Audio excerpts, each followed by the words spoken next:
everyone. Thank you for coming this afternoon. My name is Robin Munson. I do adult programming here at the library. We have our new director, Sarah Beth, back there. So say hello to her. This is a new position for her, and we're all excited about her taking that position. I'm going to tell you, before we start off with our presenter here, I'm going to tell you a few things about what's coming up at the library. We are just this month opening up for programming like this. Otherwise, we've been closed for 2 years or so far too long. So I'm going to tell you a little bit about what we're doing. We have a book discussion, and we've been doing that throughout the whole pandemic. We've been doing it on Zoom, and we've been doing it kind of in person and on Zoom depending on your preference. So we're still going to be doing it on Zoom or in person depending on your preference. So the next one this month, February 28th, is The Glass Hotel by Emily St. John Mandel. It has to do with a Ponzi scheme and the 2008 crash that we had. So it talks about, it's more about the people affected by it. So that's what this one is about. And it is a fictional book. We are starting up Jerry Fit again. Jerry Fit is our senior weightlifting class. And we had done this for over a year and a half or so before the pandemic struck, and we didn't want to be lifting weights in a group in a small little room. But we are starting it up again. So we have our first date will be March 4th at 1 o'clock p.m. We're going to move to 2 dates, both Monday and Friday, 1 o'clock p.m. So if you're interested, contact me. We watch a video and we lift weights to the video. And the people love it. Their main thing that they love the most is that they love the meeting everyone else in the group and having somewhere to go and people to talk with and converse. So we are starting that up again. Movie night, we are doing for Women's History Month and also for Deaf History Awareness Month. We are going to show Becoming Helen Keller. It's a documentary about Helen Keller and all of the social work that she had done throughout her life. So this isn't about her early life that we all know, how she's learning to speak and stuff. This is about what she did after, and she was amazing. She did a lot of amazing things. That is March 14th at 6:30 p.m. So, Women's History Month again. We have She's Been Working on the Railroad. So this is by Rudolph Daniels. He's going to be here March 21st at 6:30 p.m. And he's going to be talking about the women who had worked on the railroad throughout railroad history. And we have a lady in Iowa. This is the lady in Iowa. She worked there, more office work, but she was working on the railroad. So she's going to talk about that. And in March 28th, we are doing a community read. So this is Broken America, Seeing, Understanding, and Ending U.S. Poverty. So if you've noticed, we have a food pantry out there, which was, we did that per grant. This is also per another grant. It's ALA grant, American Library Association. And they want us to have a community conversation on something that is something that we may have to fix or try to fix or talk about within our community. So this is going to be on poverty, and we're hoping to have anyone come and have a discussion about the book and about poverty in general and action items that we can do in our community, hopefully, to help out with that. That is March 28th at 6:30 p.m. The books are grant funded, so if you want it, you can have a book for free. So, all right, now we have a special presenter here. This is Diana Koppen, and she is dear to my heart. Yes, many children have had her as a teacher and loved her, including mine. She is going to talk about her great aunt, right? Just my aunt. Your aunt, okay, her aunt, Marion Helland. Although she's great.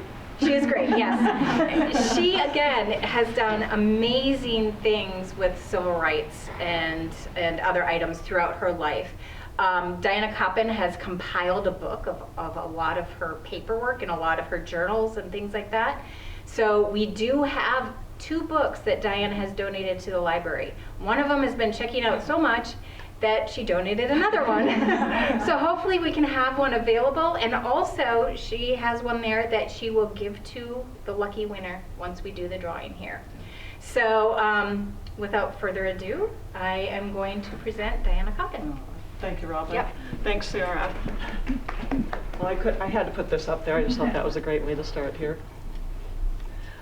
Well, as Robin said, my name is Diana Koppen, and I'm an author as well as a retired Spencer school teacher.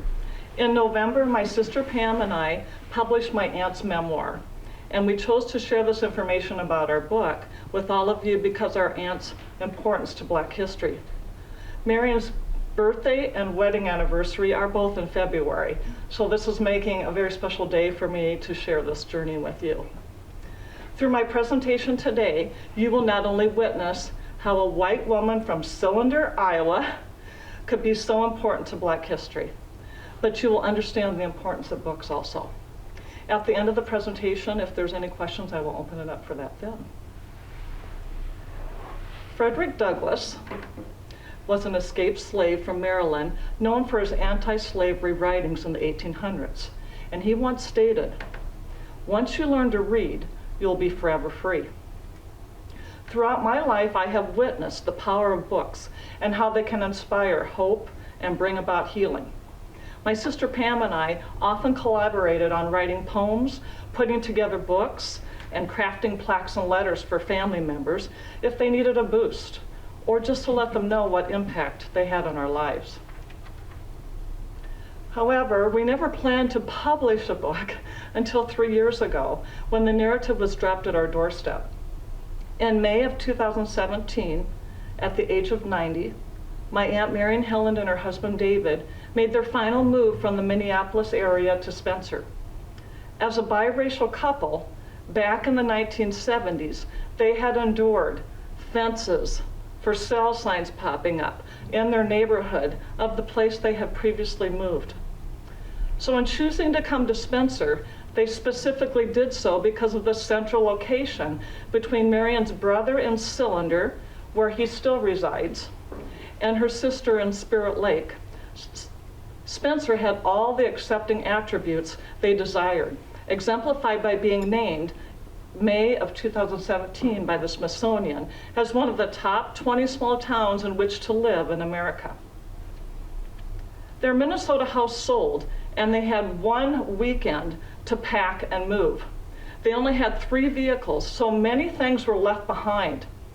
But one of those vehicles was dedicated to over 50 boxes of artifacts documenting our aunt's life mission. When Marion arrived here in Spencer, she gave all of these boxes to my sister Pam and me because my aunt knew that as teachers, we would be able to use those materials with our students. Even at the age of 90, Marion sat down and wrote out these suggested lessons for each box you see pictured here. When Aunt Marion passed away in 2018, our family turned to us to write her obituary. What a special but challenging task this was to be assigned. Our job was to share all that that little dash separating the date of her birth and the date of her death encompassed. This was definitely our most important writing to task. 91 years of life that my aunt had impacted so many. How could we possibly put that into a couple of pages? We had 1 day to pour through those 50 boxes in order to properly share Marion's accomplishments with friends and family. To add to the challenge, Pam was in Tennessee, and the boxes were with me here in Spencer. So I took pictures of the content I had found, and I emailed those photos to Pam. And with each photo I sent, Marion's narrative expanded. After a day of looking at the pictures, reading, writing, we posted Marion's obituary. And within hours, this message came up. This beautifully written obituary reflects the light of a life so well lived.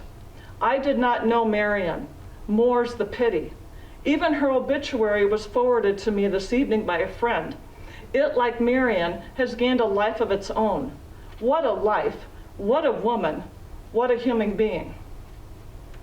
We knew we had to do something more. My Aunt Marion's life goal was to eradicate the injustices of the world and help others analyze situations critically from multiple perspectives in order to make well-informed decisions. Marion knew that the villains are not villains in their own eyes, as they have reasons behind their actions as much as the heroes do. Therefore, it was her goal to place herself in the positions of others, to gain an understanding for their actions, and to encourage others to do the same thing by being empathetic, even if they did not always agree. Within those boxes, we found so many different types of primary sources to support her memoir. As you can see pictured here, letters, diaries, journals, published articles, oral histories, speeches, interviews, photographs, tape recordings, government publications. The nice people right here at our Spencer Public Library graciously helped me day after day as I came in to scan and email pictures of these items to my sister Pam in Tennessee. More primary sources accounts came also when we had interviews with colleagues, family members, and students who were part of Marion's life, each eager to share their story with Marion. At that point, we had all the pieces needed for our memoir. Documenting the challenges of this biracial couple endured during an era of almost impossible positive outcomes, this memoir offers a unique perspective into the civil rights movement from a Midwestern white school teacher's point of view that spans over 90 years. Marion's narrative started well before the civil rights movement of the 1960s, though. In the 1920s, my grandparents traveled by ship from Norway to the United States in search of a great place to become farmers and to raise a family. Marion was born a year later on February 22nd of 1927 in Minnesota, but soon moved to Iowa and was surrounded by Norwegian foods, religion, and language. They spoke only Norwegian. At the very early age, Marion learned what it was like to be different. She spoke no English when she entered that first one-room school. Therefore, she knew that her job was to learn as much English as she could, and quickly saw that learning to read was her key to success. Marion's classmates readily accepted her, but things were different for her brother Orville. He got blamed for many of the bad things that happened since he did not know English and could not defend himself. Therefore, Marion and her brother made a pact that their little sister Gladys, my mother, would grow up only knowing English as her first language. Thus, Marion's teaching days began. Marion had many unusual responsibilities for a 6-year-old. As a 6-year-old, she wrote the family checks. She went along with her parents on all of their business trips to serve as a translator. And in time, Marion taught her parents and her siblings enough English to converse. But her grandparents who lived with them never spoke a word of English. So the children in the neighborhood often asked Marion why her parents talked so funny. For instance, in the Norwegian language, they do not have the sound for TH. And Marion's first name was really Ethel, which they could only pronounce as Ethel. So she started to go by her middle name, Marion, at that point. Her parents wanted her to have an American name, but they failed to realize until they learned a little bit of English that they would have a difficult time saying it. Despite the cultural differences, Marion felt her family and Cylinder had everything going for them, which ran counter to the living circumstances and treatment of other minority groups in the United States, as well as across the world during that same time. Marion loved to read books and newspapers because they served as her link to the world outside her small community in Iowa. The more she learned, though, the more questions she had. Most of Marion's peers, they slept easily at night, at peace with their nice little community. However, Marion's world was impacted by her personal experiences as a child of immigrant parents, as well as the words she read on paper. In the 1930s, when Marion's teacher shared Uncle Tom's Cabin, a book about the bad treatment of slaves in the 1850s, Marion started to research how Black people in the US were currently being treated. She had not encountered black people or anyone who looked different from herself, but was perplexed at how Americans were being treated as having inferior worth because of the color of their skin. So from that day forward, Marion, at such a young age, had the presence of mind to document all of her life's journey. And she collected photos illustrating people of other races and kept updated on the world happenings through newspapers, hoping that once others got wind of these injustices, that the problems would surely be resolved. Beyond her school experiences, Marion's father pointed out the deep-rooted, cruel, unjust treatment being endured by some people in the South. Her father warned, "Do not believe everything you read in those history books. Search for the full story." So Marion critically examined her texts, as well as every word she was told. Marion used the words within her family Bible to guide her by building up a repertoire of verses to support equal treatment for all. These verses helped bring meaning to her desire to speak out against the unjust treatment of others. Marion was most bothered by the fact that on Sundays in church, counter to all the racial inequalities, children gave lip service only to the verse, "We love the little children of the world, black and yellow, red and white, they are precious in His sight." Through all the prejudiced actions that were going on in the world, people's lives just went on. And they did not notice absences of people of color in so many parts of American life, to include fiction as well as nonfiction books and textbooks. In June of 1940, Marion read about the terrible treatment of the Jewish people within her family's Norwegian newspapers. The family letters she read from Norway told how her uncle Sig survived 2 bombs that had struck his merchant marine ship. At the age of 16, Sig had joined the Norwegian Merchant Marines, where he spent 13 years at sea, working his way up until he was promoted to second in command by the end of the World War II. Adolf Hitler's warped ideas about a perfect race have permeated the world. Despite the Allied forces' efforts, Adolf Hitler's power and ideology continued to infect Germany with hatred and intolerance. So, in her high school valedictorian speech in 1944, Marion used the symbolism of a twisted twig to exemplify the warped ideas of Hitler, as well as others that kept so many people from realizing their dreams. Listen to this 17-year-old Marion's words spoken during her Cylinder High School graduation. "As a twisted twig sometimes develops into a bent tree, spoiling the symmetry of the forest, so sometimes a twisted idea finds root in the mind of man and develops a personality which spoils the beauty of man's dreams."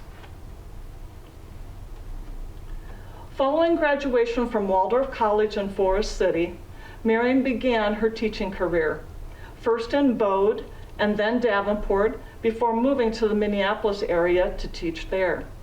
She found her avenue for pursuing equality by opening her students' eyes to discrimination. Marion encouraged her students to celebrate individual differences and equip them with the tools to dismantle hatred and ignorance. Searching for multiple perspectives was the key to the awareness of what others were experiencing. Marion studied the events of the Civil Rights Movement and contemplated ways that she could help.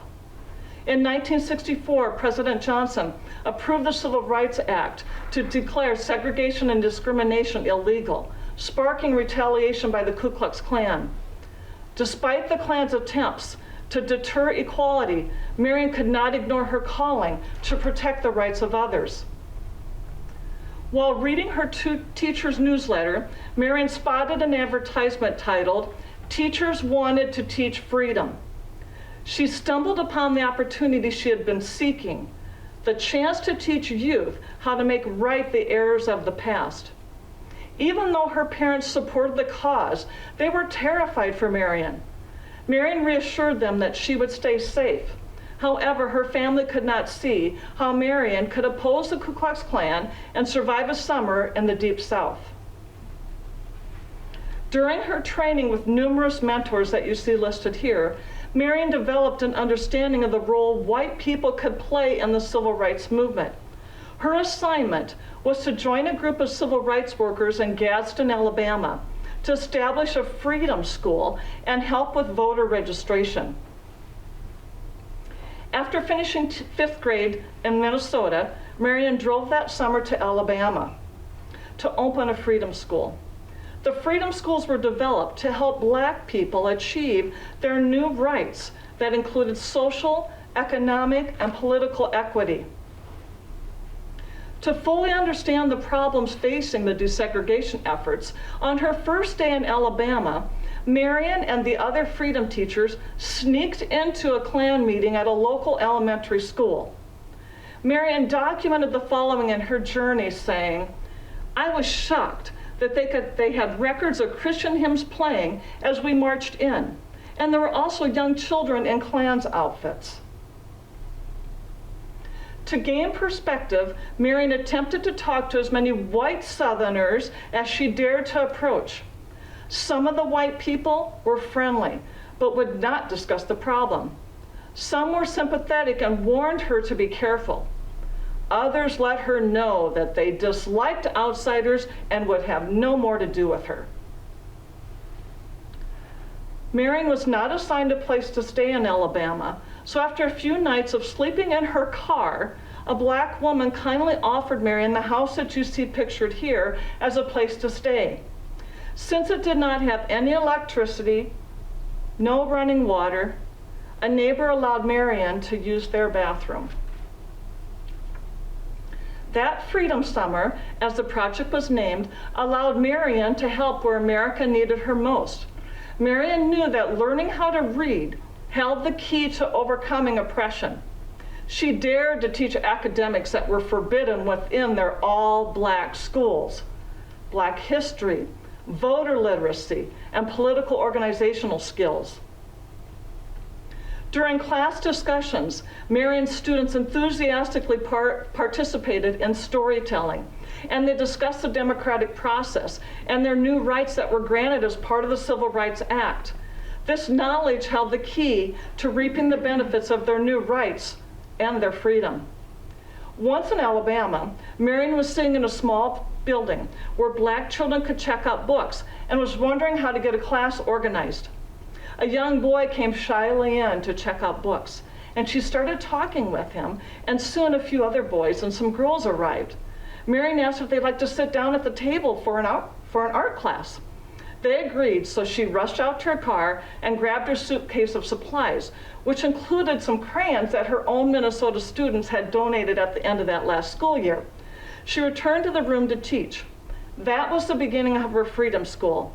It grew in size, and she read stories, she talked about the United States, taught math, organized puppet plays. So you see, Marion and her students gave up their summer vacations to learn. Also, with Marion by their sides, her students and their families gained the courage to begin to desegregate the parks. However, that summer, the swimming pools were all closed to avoid issues of who swims where. Many Blacks were afraid to register to vote because they might lose their jobs or even their lives. Marion noted the following in her journal: "The white Southerners discouraged people from registering to vote in many ways. They took benches out so people had to stand and wait. They closed at 4 o'clock. They registered only 5 days a month. As an added deterrent, the Ku Klux Klan positioned themselves outside the courthouse in an attempt to scare them away prior to registering. The challenges were definitely real, but a change would not transpire and laws would not be rectified unless the Black community gained a voice in society, and that voice could only be heard through voting." The following summer, in June of 1966, to support the Black voting efforts of the previous summer, activist James Meredith scheduled a 220-mile walk from Memphis, Tennessee to Jackson, Mississippi, to demonstrate if such a feat could even be accomplished by a Black man. Unfortunately, Meredith barely made it across the state line from Tennessee before he was shot. Through the encouragement of Dr. Martin Luther King Jr., the march continued, and Meredith was able to join the others after he was released from the hospital. Once school in Minnesota let out for the summer, Marion drove from Minnesota to Mississippi to join in that march. They registered more than 4,000 Black people to vote. Martin Luther King Jr. also participated, and Marion recalled how King's presence impacted the crowd and Marion herself, intensifying her desire to serve. Marion described the tension by stating, Dr. King, Stokely Carmichael, and Andrew Young spoke at the foot of the courthouse in Jackson, Mississippi, with Klansmen present, and the National Guard stood with rifles drawn, pointing at the marchers in the crowd. Marion also noted the perspectives of the onlookers, stating that as they were marching, many of the onlookers began to point at a creek that was a reminder of the 3 civil rights workers who mysteriously drowned in that Pearl River the year prior. After that march, Marion went on to Columbia, Mississippi, with the trunk of her car full of books that were donated by her Minnesota school where she taught. Marion's tasks beyond teaching at the Freedom School included integrating the local playground, tennis court, library, laundromat, and theater. Black students still had not been allowed to use any of these, even though the law said that they could. Marion worked from the Mississippi Freedom Democratic Party headquarters, a 3-room shanty that had been bombed in 1965 but later repaired. However, they left the 7 bullet holes in the walls as a reminder to the workers of the violence surrounding that movement. With the help of the students, Marion transformed this shanty in this picture into a library of over 500 books donated by educators from across the nation. The students poured through these books. The students also visited the Black Library. Book selection for this library, however, was controlled by an all-white library board. Marion felt the students needed culturally inclusive books in which they could relate. Marion understood that culturally inclusive books illustrating the Black perspective were not existent, yet she still took her students to the white library, granting the children access to a resource previously barred from Black people. With success, the students proudly left with their library cards in their hand. Some of the children cried as they grasped their very own official library cards with their names on them. Even though Marion worried that her students would not be able to use the cards again unless a white person was with them, she was happy that they were treated kindly by the library that day. Since no books could be found by Black authors or with Black narratives, Marion handwrote and displayed the works of Langston Hughes on the classroom walls. Marion and her students used these words as motivation. Marion and Lynn, a teacher from California, called home for the summer an old shack made of boards and cardboards with no screens, no solid walls, no doorknobs, no running water. Marion experienced what it was like to live in poverty, except for one thing. She knew she could go home to Minnesota anytime she wanted. While in the South, Marion's feeling of hopelessness was worse than her fear of physical danger. Marion proclaimed, and I quote, "No one down there could quite believe that we had gone to all that trouble for the sake of American idealism." Danger was always looming, but the students continued to come to school each day. Their school had been bombed and shot at the year before, and this year hooded Klansmen rode up to their school doors trying to intimidate them. I cannot even imagine how that would feel as a student or a teacher. One night on their way home from the Freedom School, Marion and Lynn spotted a car following them. The 2 women heard the other car screech to a halt, and they watched as a couple of men approached their house. Lynn, armed with a shotgun, leaned out of the car and, to scare the intruders away, fired a shot straight into the air. Something crashed to the ground, and the car peeled away. The 2 women spotted a paper bag full of shredded papers, along with a huge wooden cross, drenched in kerosene, lying on their front lawn. So Lynn and Marion hoisted that kerosene-soaked cross onto the hood of Marion's Freedom Fairlane, and they drove to the headquarters where they spent the night. It was such a risk for the community members to house these civil rights workers, but in time, yet another family allowed Marion and Lynn to stay at their home. Marion had a difficult transition, though, each time she returned to Minnesota after her summers of service.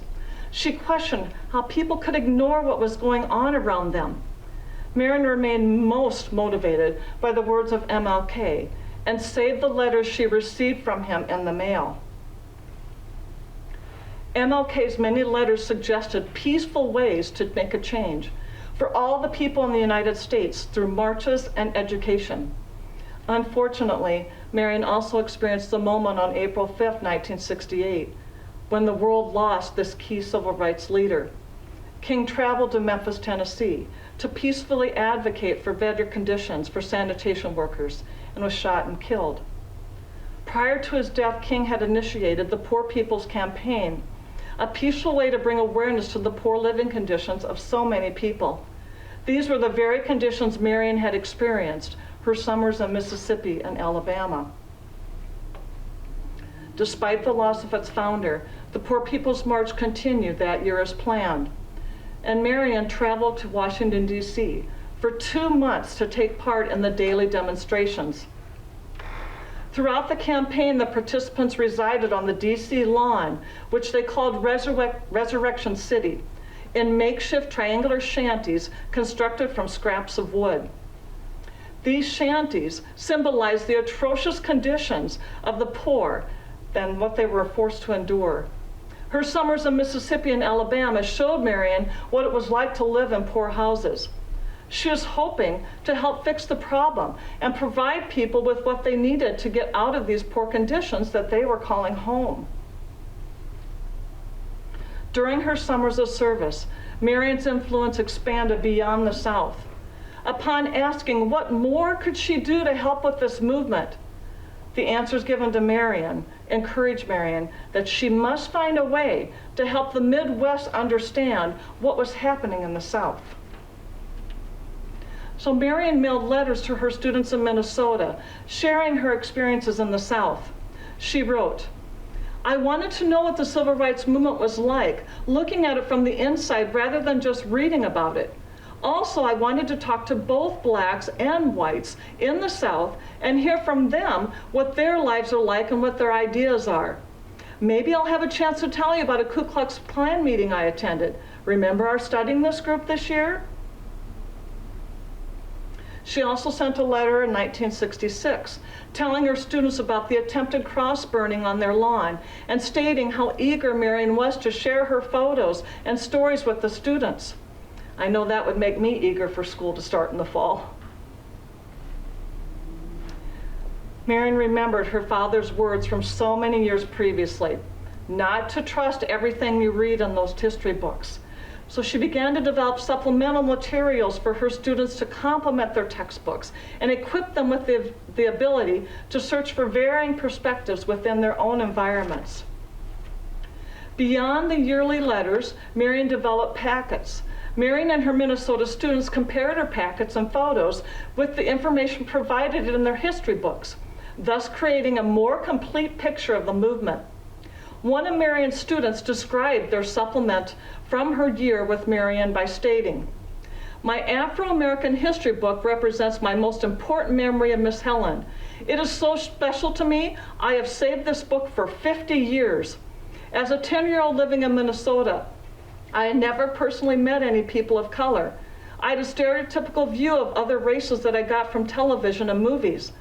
Miss Helland opened my eyes to see the fact that there were other races in the world that were totally equal to me, regardless of how the media portrayed them." Marion's goal as an educator was to create critically thinking adults by providing opportunities for students to think outside the norm. She described critical thinking as getting students to give reasons. Instead of solely relying on textbooks, Marion sought real-world perspectives to expose her students to new ways of thinking. There was a time that Marion invited a black college student to speak in her class.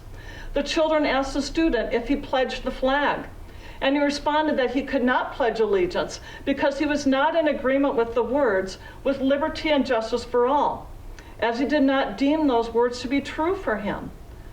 After that visit, many parents objected, insinuating that others' opinions should not be shared.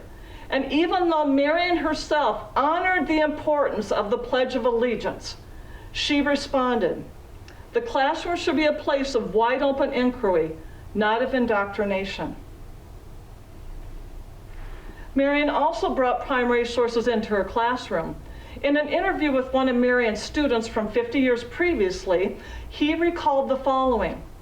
During that school year in 1968 and 69, there was a current controversy in the United States about whether the term Negro or Afro-American or Black was most polite.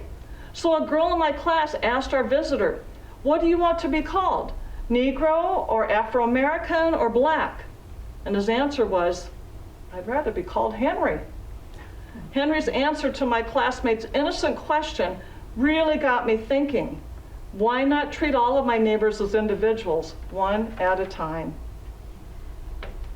Marion spent her entire 44-year teaching career adapting materials and striving to provide accurate information to complement the textbooks. She recalled her first exposure to race through her elementary teacher's reading of the novel Uncle Tom's Cabin. Though written as an anti-slavery agent, the book served to ingrain some stereotypes about black people into people's unconsciousness. Elementary history books incorrectly displayed slaves as happy. Besides books, in households and schools alike, young people learned and recited racially damaging rhymes and sayings without even thinking about the meanings. The characters in the movies also displayed stereotypes, such as cowboys and Indians, categorizing the white male lead as the heroes and the Native Americans as lawless outsiders. Misrepresentation expanded into the history classroom as well. 2 of Marion's 50 boxes were stocked full of books tagged with displaying prejudice. At first, her thoughts were just to eliminate those books like these from her curriculum. But then she realized that equipping her students with the ability to call out the inappropriate representations would be even more beneficial in their lifetimes. This book you see from the United States was marked as biased in reference to slaves for this saying, "They were not able to do work there as well as white men." This story of our country was marked because of the statement about Indians that proclaimed, "They did not know how to make much use of nature's gifts, and for that reason they remained poor and wretched. It was only after white people came that America began to grow." And this Minnesota history book called the Indians blanket Indians because of their houses. Well, Marion's students had no problem identifying the inappropriate representations, but the true battle came with trying to find books with proper representations. As could be imagined, Marion's ideas were ahead of the times for some people. Some parents entered her classroom and questioned her curriculum, but the opposition only solidified the importance of what Marion was doing. Marion taught life skills, civil rights, and compassion, because as she noted, students need to get out of their comfort zones and see what it is that other people are going through. Marion received even more affirmation for her teaching strategies when her 5th grade students, on their own, wrote a letter to the editor saying, "We would like to reply to the recent letter which said that courses about blacks should not be taught in public schools. Why shouldn't they be taught all over? It would actually be United States history. Black people continually laid the groundwork for that history. We learn about European explorers, artists, and heroes. In 5th grade this year, we have worked on reports about South America and Canada. We study German at least 3 times a week. Why shouldn't we also study about Afro-Americans? Prejudice starts early, and such courses prevent it." Beyond studying history, Marion wanted her students to think about the future and plan accordingly for a better world. So this 68-69 class put together a time capsule of their future predictions and reunited in 2001 to open the time capsule. Marion recognized the positive power of words as well, and she used poetry to inspire her students. Beyond using that poem with her students in the South, Marion knew that her Minnesota students also lacked examples of works by Black authors. Therefore, this poem adorned her classroom wall in Minnesota. She also displayed pictures and works of Martin Luther King Jr. and Langston Hughes. Marion's classes possessed class mottos they lived by for the year. In 1963 and 64, the class motto was, "Way to Be." At the end of the school year, Marion also created unique classroom poems to make each student feel important. In 1964, Marion developed a unique verse about every person in her class and ended it with the class motto, "Way to Be." Here's a sample of it. "Time is running out for my class of 64. It won't be very long and you'll be rushing out the door. But before we say goodbye, auf Wiedersehen and adios, let me tell you what it is I will miss the most." And then she proceeded to have a message for each of her students. And the poem ended with, "But now it's nearly over and time to say farewell. In just a little while we'll hear that final bell. To my students, boys and girls, who totaled 33, I leave you with these famous words. Yep, that's the way to be."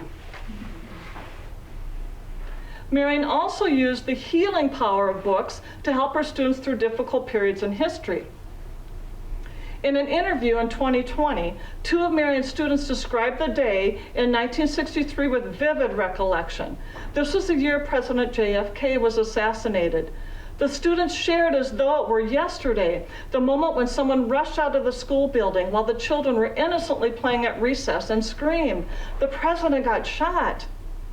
So at the end of that school year, Marion presented each student with Benjamin Bradley's book, That Special Grace. It's about John F. Kennedy. During the Zoom meeting visit 57 years later, both ladies sat proudly with tears in their eyes, displaying their individual copy of That Special Grace book. It still gives me shivers.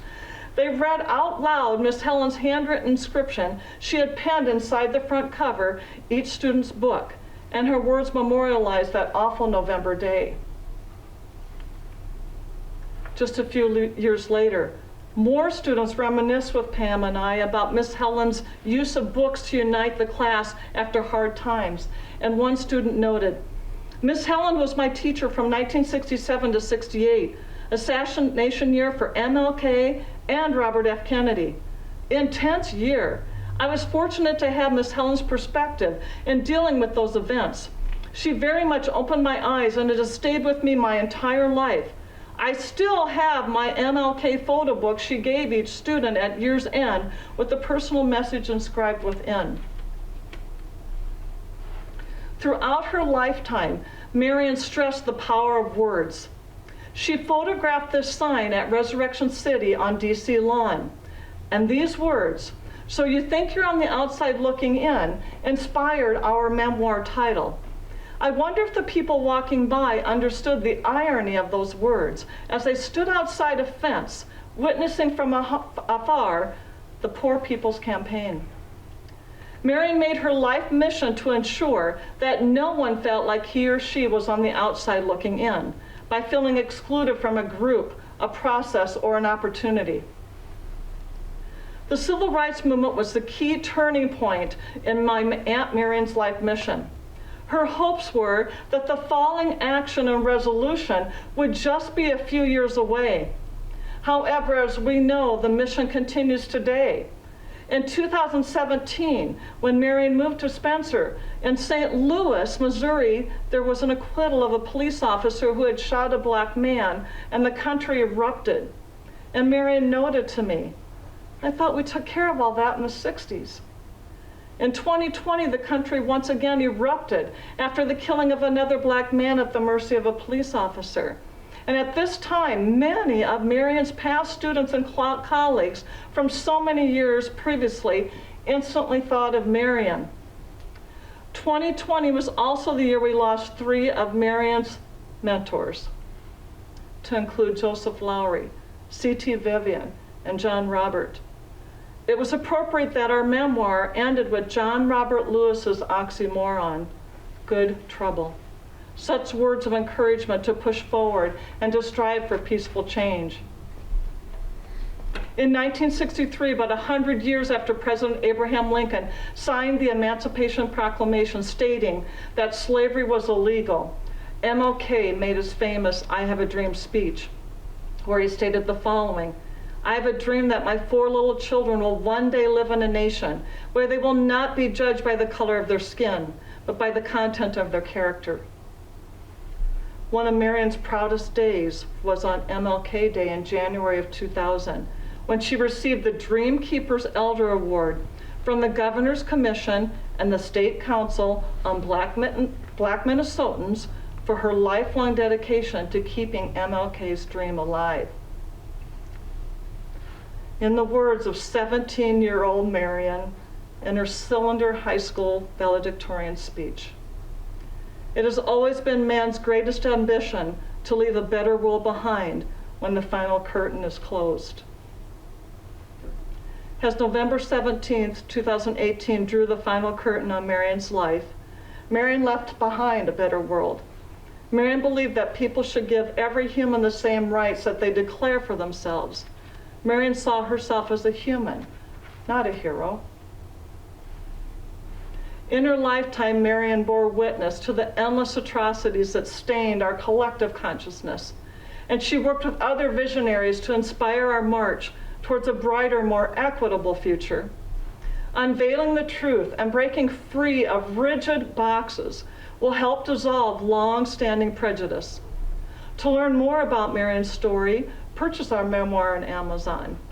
Our goal is to continue to open eyes to the role that books play as the gatekeepers of freedom by continuing Marion's mission and getting her story into libraries across the nation.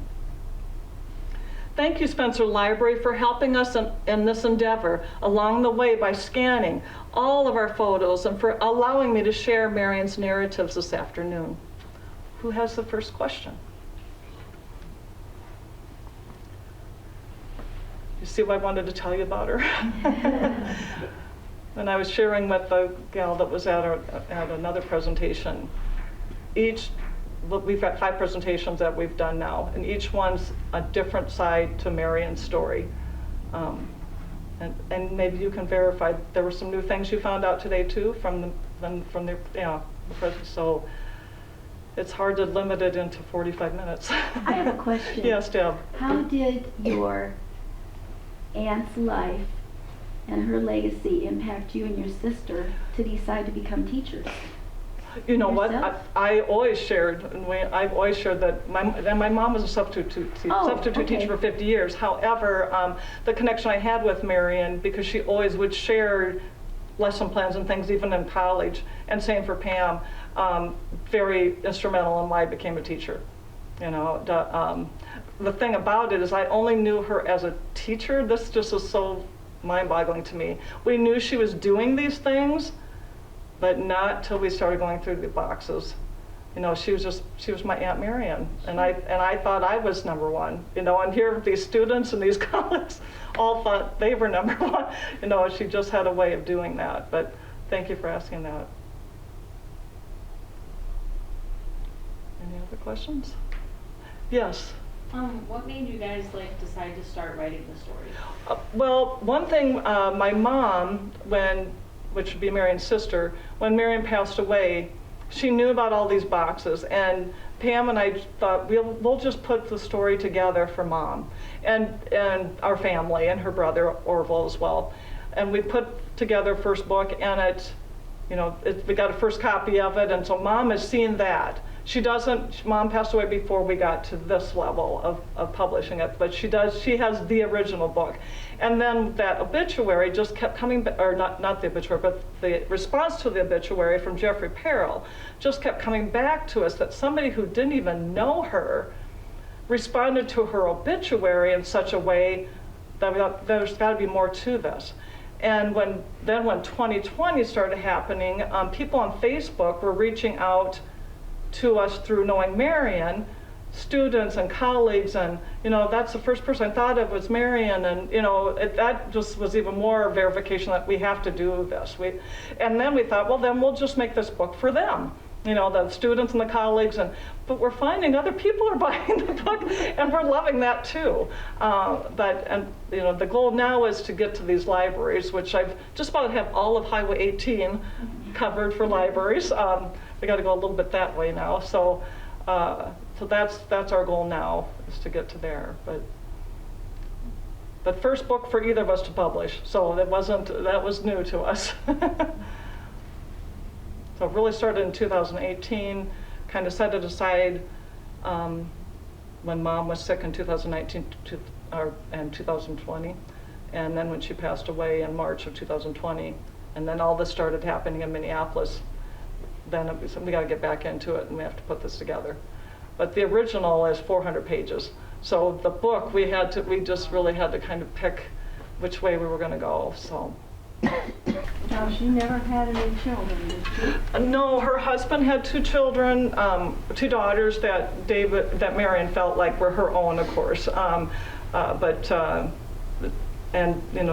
another whole thing. I think she felt a strain between raising a family and what she was doing. And I think her family truly was this journey, But we felt like we were her children. She spoiled us, like we were her children too. But Did she receive any backlash? I know there was the letter from the parents. Yes. From the administration. No, of the they school. were. I mean, they were Minnesota. absolutely wonderful. They supported, and we're getting that through students of hers, their parents. That support. The school board very much supported her, and the superintendent of the schools actually went to the Poor People's Campaign on her request. So he didn't stay the full 2 months, but he came out there. In fact, the picture that was there, that's him, the superintendent, where he's at the Poor People's Campaign. So that's the superintendent, and that we're talking back in the 60s. Because if she would not have had. No, if she had not had that the support, backing of the administration.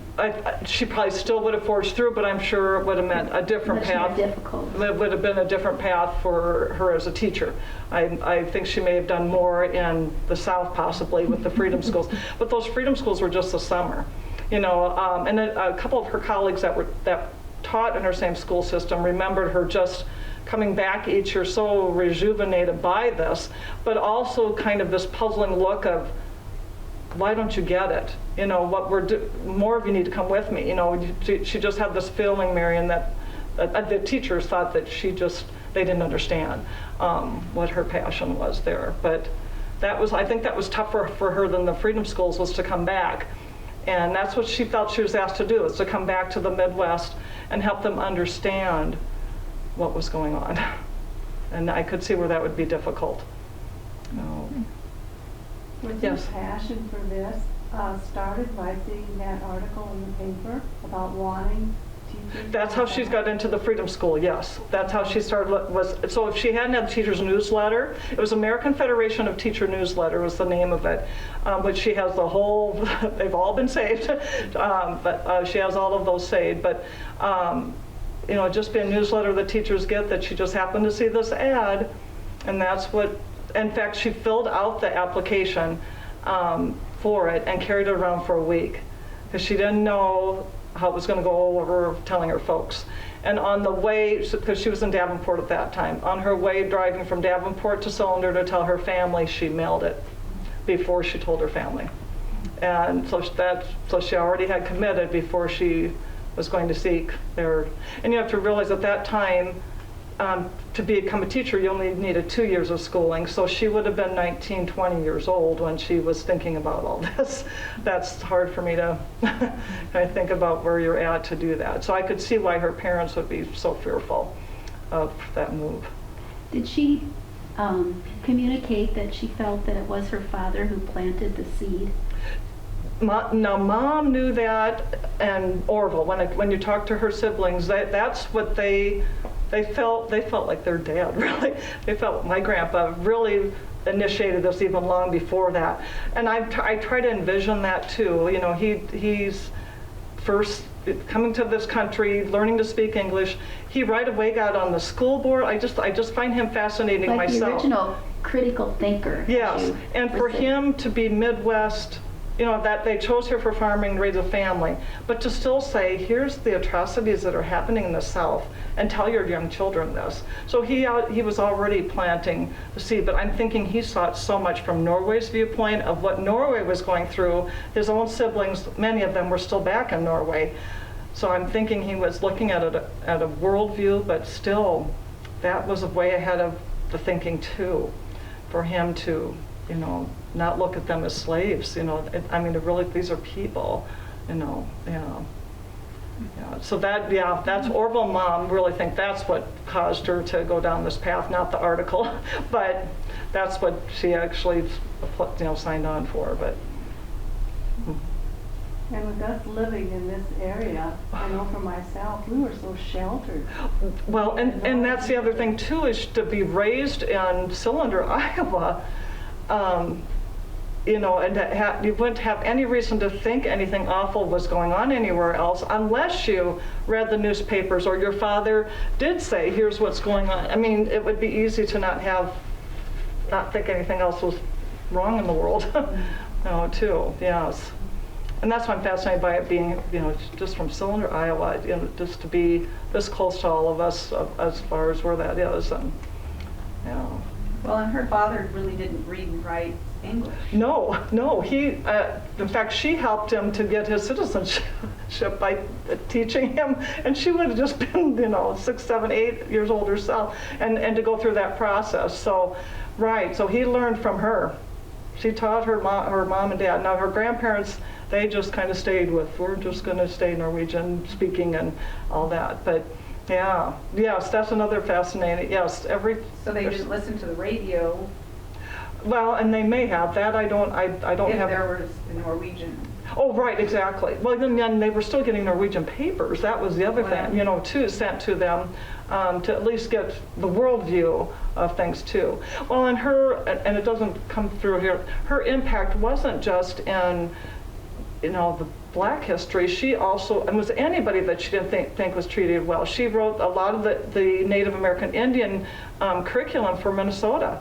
Got a board together to do that. So, and you know, she just, Muslim Americans, she did quite an event for that too. And she didn't just limit it to, it was just anybody she thought was not being treated, how they should be treated, how we all should be treated.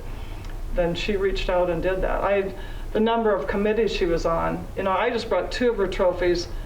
Oh, lame, what do we have? Maybe. Yeah, 25, 30 trophies. You know, awards that she was given for her work, and they weren't just, they were 30 years of this and 25 years of that, and it wasn't just, let's do this for a couple of years. So were her records, your 50 boxes, they were pretty well organized? They were in Minnesota, but the move here, and they only had that weekend, which I do have to thank her husband too, because Marion was quite frail when she came. I mean, she was 90 years old. She still is very with it here, but she's so frail and was battling her own strength to make a move like that. So she didn't get to help, I mean, at the weekend, she didn't get to help decide what was going to get moved. So I think David just went, oh my goodness, we have to get this. If anything's going to fit, that's got to go. So I'm sure he did his best to put them into boxes and things, but it took some organization, which when we did the obituary, then that was just, you know, I just had to kind of get the highlights of what I could from those boxes. But every time Wayne or I would go over to visit Marion and David, another box would be handed to us. So he didn't just go, boom, here they are. Or Mary, you know, it was just, oh, here's another one. So it was like, I thought I could organize it well, and I tried to organize as each one was given to me while David and Marion still were living, so I could ask some questions. Sure.